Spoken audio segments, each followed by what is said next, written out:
Техничкиот министер за внатрешни работи Панче Тошковски во денешното гостување во Јасака, Македонија на Сител, рече дека денеска добил допис од Брисел дека Европската унија нема да прави проблем доколку македонските граѓани треба да патуваат со пасоши со старото уставно име. Ги повика пратениците во собранието да подржат и измени за продолжување на рокот на важноста на патните исправи. Денеска добивна писмена информација каде Комитетот за патни исправи на Европската комисија одржал состанок. Ми беше најавено од белгискиот амбасадор. Ке имаат разбирање за проблемот и ке бидат максимално коректни и воздржени во однос на нашите граѓани. Нашите граѓани кои се надвор од Македонија, 70.000 се со старото име, во Германија тоа го имаат германците како податоци, ние го немаме.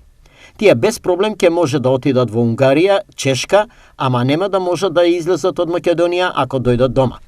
Само Македонија, освен Грција, ќе крши основно човеково право на слобода и движење. Заради тоа, што пратениците од владеачката структура, од Социјалдемократскиот сојуз и ДУИ, не сакаат да стиснат едно копче.